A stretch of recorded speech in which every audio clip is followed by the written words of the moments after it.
Let's talk Arsenal. There are reports that Mikel Arteta has 2 games to save his job. So we're going to ask, are these players worth standing by, worth Arsenal standing by? I'm Kay Murray, joined by Craig Burley. Let's start with Pierre-Emerick Aubameyang, Craig.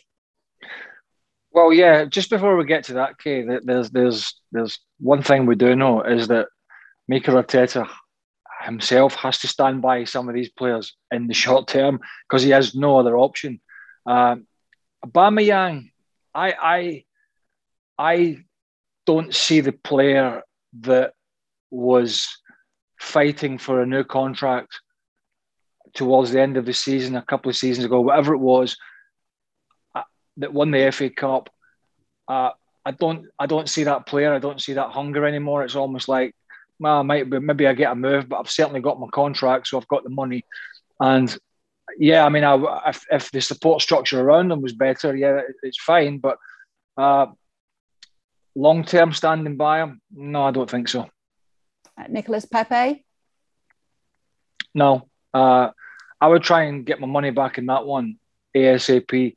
And I don't think Arsenal will. Look, that's not to say he's not a talent, but he's a flash in the pan. And Arsenal have too many flash in the pans. And so he's just another one that's been added to the list. And he doesn't do it consistently enough, hence the reason he spends more time on his backside on the bench than he does playing. So no, unfortunately, this is another road that Arsenal have gone down that just doesn't work. And I think ultimately, at some point down the line, Pepe will be surplus to requirements. Granit Xhaka. There's going to be nobody left at Arsenal at this rate, but I think he's a giant liability.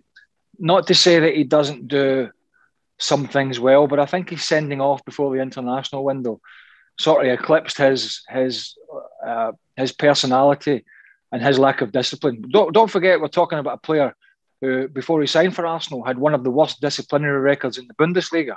And he hasn't really learned his lesson. I mean, yeah, he can do some decent stuff in the middle of the park, but is that all worth it for the baggage that he carries? And I think the answer is no. And at this point in his career as an established international footballer, he still doesn't know you can't make two-footed challenges in big games. And so hence he's a liability. And I think long-term he's another one you can add to that list of get him out. Okay, I've got a few more for you. Bernd Leno. Do you know, I haven't really got a big issue here with the keeper. He's not everybody's favourite, but I don't think it's an extreme priority for them, although they did go out and sign a goalkeeper. He seems to me like a guy who attitude's always good. He's very committed, does make some good saves. I don't think he personally is the major problem at Arsenal, so I wouldn't be in a rush to be getting Leno out the door. Kieran Tierney. Don't get this one at all. Kieran Tierney, along with one or two others, is head and shoulders their best player. And consistently. Okay, he's had some injury problems, but after he got over his initial tough start signing for my old club, Celtic, he was brilliant. Absolutely brilliant for Arsenal. And not only that, he can play left-sided centre-back, he can play full-back or wing-back. So he's very versatile, he's very strong, he's very powerful. And bearing in mind they only paid 25 million or so for him in this day and age, that's not exactly a lot of money. So, no, Kieran Tierney is the type of player that they should be bringing in. And one note on this, I think Kieran Tierney himself has suggested to one or two people that when he arrived in Arsenal, he couldn't believe how slack the training was.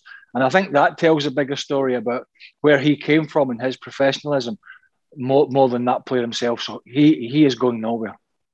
Bukayo Saka is the last player I'm going to put to you. Well, listen, you've got to hold on to your crown jewels. And why the hell would anybody try and get that young man out the door? He's an England international now, established, had a tough summer with the penalty miss, but that happens. Fabulous talent. You've got to keep your best young players. You've got to get the support and act around these players correct. You've got to get your transfer recruitment correct. So no, if Arsenal were to sell Tierney and Saka, they might as well just shut the doors, because what they're saying is we're just getting rid of our best players, and that's not going to happen. So I said that was the last player because finally we have to ask, should Arsenal stick by Mikel Arteta himself? Well, the questions you have to ask yourself is who's out there? And I've talked about this on the FC show recently. Arsenal, whether people like it or not, are not the big draw that they once were. Now, will there be a coup a mile long for a job there as a manager if it became available. Yeah, of course, there's a queue for almost every club.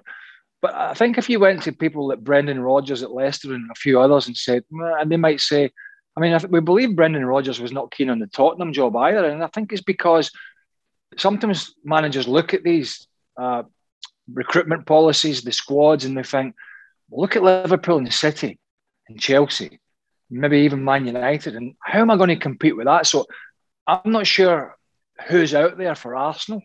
But I do know if he loses the next 2 games, I don't know how he's going to survive. And then they're going to have to go through that process of trying to coax somebody in. And listen, they might have to go down a road like they did in the mid-90s when they went to Japan and brought in a guy who almost nobody knew in Arsene Wenger, and the fans were, almost setting fire to the scarf saying, who the hell is this? And well, the rest was history for the next 20 years or so. But yeah, it's a tough one and it's tough times. It's not all Mikel Arteta's fault. He's a small part of a big problem there, but he ultimately, will pay the price if they lose to Norwich and Burnley. And he better hope he gets a performance from his players in those 2 games. Otherwise, he's toast. Thanks so much for watching ESPN on YouTube. And for more sports highlights and analysis, be sure to download the ESPN app. And for premium content and live streaming, subscribe to ESPN Plus.